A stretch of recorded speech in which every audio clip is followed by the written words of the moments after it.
राधे राधे। कैसा है मेरा परिवार? स्वस्थ होगा, सुखी होगा, आशा करती हूँ परम मंगल कामना के साथ। तो शुरू करते हैं पुरुषोत्तम मास अध्याय दूसरा। तो गौरी की लाला गणेश की जय, सुंकर सुमन गणेश की जय, लक्ष्मी नारायण की जय, विष्णु भगवान की जय। दूसरा अध्याय प्रारंभ। नारद मुनि का भगवान नारायण से परोपकार के लिए प्रश्न करना। सूत जी बोले, हे ऋषियों, मैं श्री सुखदेव जी के मुख से राजा परीक्षित को श्री भगवत का परम मोक्ष देने वाली कथा को सुनकर और राजा को मोक्ष प्राप्ति को देखकर उनकी कृपा से यहाँ आया हुआ। यहाँ आप सब दीक्षित ब्राह्मणों से धर्मयज्ञ का कार्य प्रशंसित हुआ लोगों का दर्शन कृतार्थ हो गया है। ऋषिगण बोले, हे सूजी, अन्य बातों को छोड़कर आप हमें वेद व्यास जी के मुख से सुनी हुई अपूर्व कथा सुनाइए, जो सारा का सारा महाशेष तथा आत्मा को प्रसन्न करने वाली अमृत से भी एक उत्तम पुण्यदायिनी कथा है, उसका पान कराइए। सूत जी बोले, ऋषियों, मेरा वो भाग्य है कि आपने मुझे गुण अमृत को पूछा है। आप मुझे जो कुछ ज्ञान ये सब सुनाता हूँ। एक समय नारद जी और नारायण के आश्रम पहुंचे। वहाँ बहुत से सिद्ध देवता और तपस्वी भी रहते थे। वहाँ वेद, रुद्राक्ष, आमले, बिल्व, आम्रपत्र का कथित, जम्बू, कदमल आदि अनेक प्रकार के वृक्ष लगे हुए थे। वहाँ विष्णु भगवान के चरणों से द्रुभूति गंगा और अलकनंदा भी बह रही थी।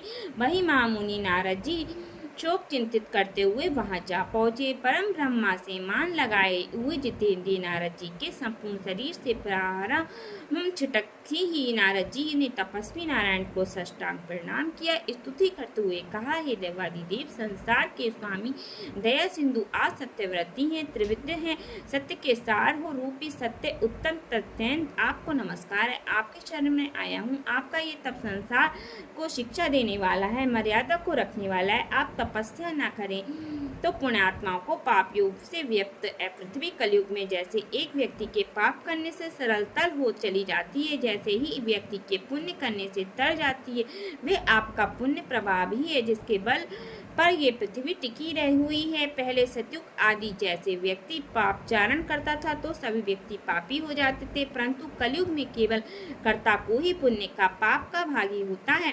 वह सब आपके तप का प्रभाव है। हे भगवान, कलयुग में सब प्राणियों के मन विषय को भोगों में आसक्त है, अतः स्त्री पुत्र आदि के मुंह में फंसे हुए प्राणियों का हित करने वाला और जिससे मेरा भी हित हो, ऐसा कोई उपाय मुझे बतलाइए, क्योंकि मैं आपके मुखारविंद से कुछ सुनने की इच्छा से ब्रह्मलोक से यहाँ आया हूँ।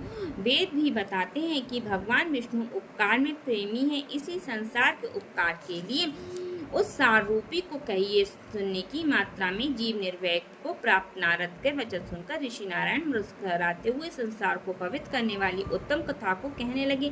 नारद जी, तुमने व्रज गोपियों की मुख रूपी कमल के लिए ब्रह्म तुल्य रासिक शिरोमणि रामेश्वर भगवान श्री कृष्णचंद्र भगवान बिहारी जी के पुण्यमयी कथा को सुनिए। हे वक्त, संसार की पालनहार की रचना करने वाले सामर्थ्य, उनके कर्मों का वर्णन कोई नहीं कर सकता। इस संसार के सार रूपी भगवान के आत्म चरित्र को तुम भी भली प्रकार जानते हो, जो वाणी से भी परे हैं, तो भी तुम्हारे सामने पुरुषोत्तम भगवान के दरिद्र एवं वैद्यकी दूर करने वाले, उत्तम कीर्ति और पुत्र तथा मोक्ष के देने वाली अद्भुत महत्व को वर्णन करता हूँ। नारद जी बोले, हे भगवान, यह पुरुषोत्तम नाम है, कौन सी देवलता है, उनका क्या महत्व है, ये सब मुझसे विस्तार से बतलाइए। सूजी बोले, श्री नारायण नारद जी के इस प्रकार वचन सुनकर एक घड़ी के लिए एकचित्र होकर पुरुषोत्तम देवता का परिचय देते हुए बोले, पुरुषोत्तम का नाम एक मास का नाम है, जिसके स्वामी कृपा सिंधु भगवान पुरुषोत्तम है, इसलिए इसको ऋषि को लोग पुरुषोत्तम मास कहते हैं। इसका व्रत करने से पुरुषोत्तम भगवान प्रसन्न होते हैं। नारद जी बोले, मैंने पृथक पृथक स्वामी, सहित्र, चरित्र, वैशाख आदि मास तो सुने हैं, किंतु हे नाथ, पुरुषोत्तम मास कभी नहीं सुना। ये पुरुषोत्तम मास कौन सा मास है, जिसके स्वामी दयानिधि पुरुषोत्तम कैसे हुए, मुझे कृपया करके बतलाइए। इस मास का क्या स्वरूप है, क्या विधान है, व्रत में क्या करना चाहिए, क्या स्वरूप है, क्या स्नान करना चाहिए, क्या दान करना चाहिए, जब पूजा उपवास आदि का क्या साधन है, जिसके करने से कौन सा देवता प्रसन्न होकर क्या फल देते हैं, करने से कौन से देवता प्रसन्न होकर क्या फल देते हैं, इसके अतिरिक्त और जो भी हो सार सब मुझसे बतलाइए, उनके दीन वत्सल साधु जन मनुष्य के हित के लिए उपदेश बिना पूछे भी देते हैं। इस पृथ्वी पर जो लोग दूसरों के भाग के सहारे चलते हैं वे दरिद्र, दुखी, रोगी होते हैं और पुत्र की इच्छा करने वाले होते हैं। जिसमें कोई जड़, गुण, घमंडी, मूर्ख, कुचाली, मैले व फटे वस्त्र पहनने वाले, नास्तिक, लंपट और स्त्रीगामी, नीच आदि, वृद्ध, परछाई नौकरी करने वाले, निशान, मनोरथ पूर्ण न होने वाले, पराक्रमहीन, कुरूप, रोगी, कुष्ठी, अंगहीन, अंधे आदि होते हैं। तथा कोई इष्ट मिष्ट वियोगी, कोई स्त्री पुत्र आदि से दुखी, कोई माता पिता से हीन, कोई सुख दुख से ग्रस्त, कोई दुर्लभ, कोई मनवांछित वस्तु से रहित।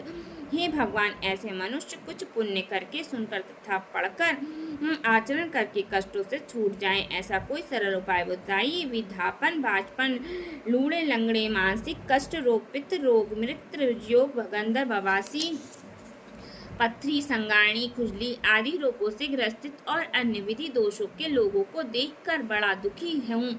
इसलिए कृपा सिंधु आप मेरे ऊपर कृपा कीजिए और मेरे अंतःकरण की शांति के लिए सर्वज्ञ सतत्वों के ज्ञाता कोई लोक कल्याण का उपाय भली भांति समझा कर कहिए। सूत जी बोले, नारद जी के संसार के हित करने वाले प्रश्नों को सुनकर देवाधिदेव श्री नारायण चंद्रमा के समान शांति देने वाले मधुर शब्द कहते हुए बोले। दूसरा अध्याय समापन। जीवन है क्षण भंगुर, हर सांस के साथ हमें जपते रहना चाहिए, क्योंकि कलयुग सिर्फ नाम आधार है। हरे राम हरे कृष्ण कृष्ण कृष्ण हरे गोविंद हरे गोविंद। तब तक के लिए राधे राधे।